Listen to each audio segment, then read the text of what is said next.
You remember the scripture in Galatians that says, whatsoever you sow, that shall you also reap. Well, if you sow love, you're going to get love back. If you sow hatred, you're going to get hatred back, but it's going to be manifold. If you sow peace, you're going to get peace back. If you sow unforgiveness, you'll be unforgiven, but if you sow forgiveness, you'll have mercy. My point is, whatsoever you sow, that shall you also reap. The principle applies to money as well. Some people use it as a gimmick. I'm sorry about that. I really am, because they spoil it for the people that have sincere hearts. So my point is this.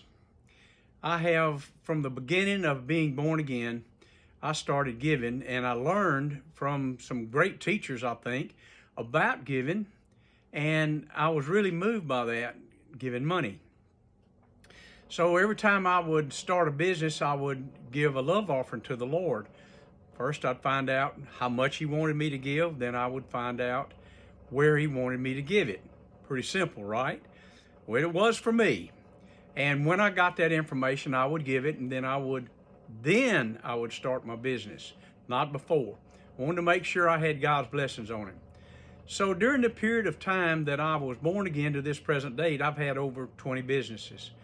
And things like accounting, tax business, real estate business, women's handbag and jewelry business, either in the retail field, the Christian school, I had a church, I had software business, I did computer business, and the list goes on and on. So my point is, every time I got ready to do one, I'd make that offering.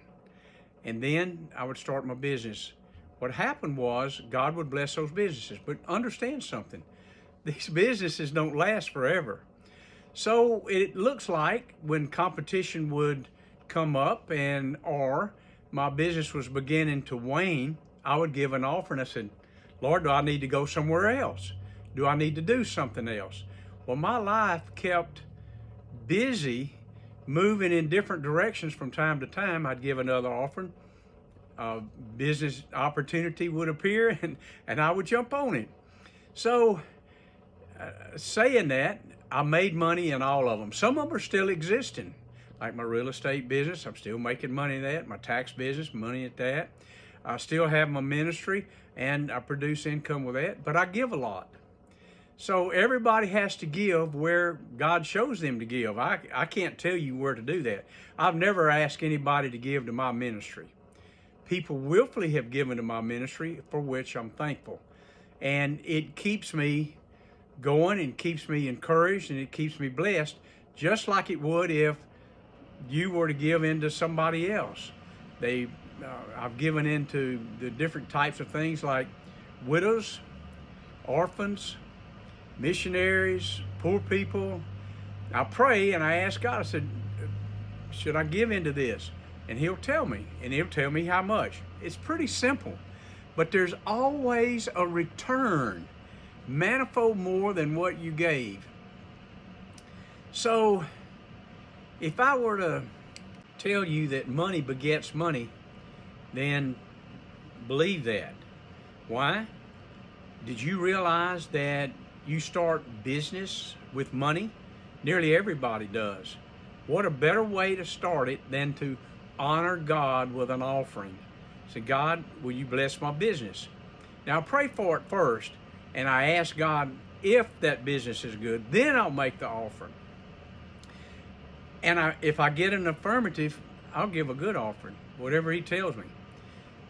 What I found out was a lot of times is that when I would give a gift somewhere, it would not be enough to be able to purchase something that I wanted to acquire, because what I had in my hand wasn't quite enough. So what I'm going to ask you is, what have you got in your hand?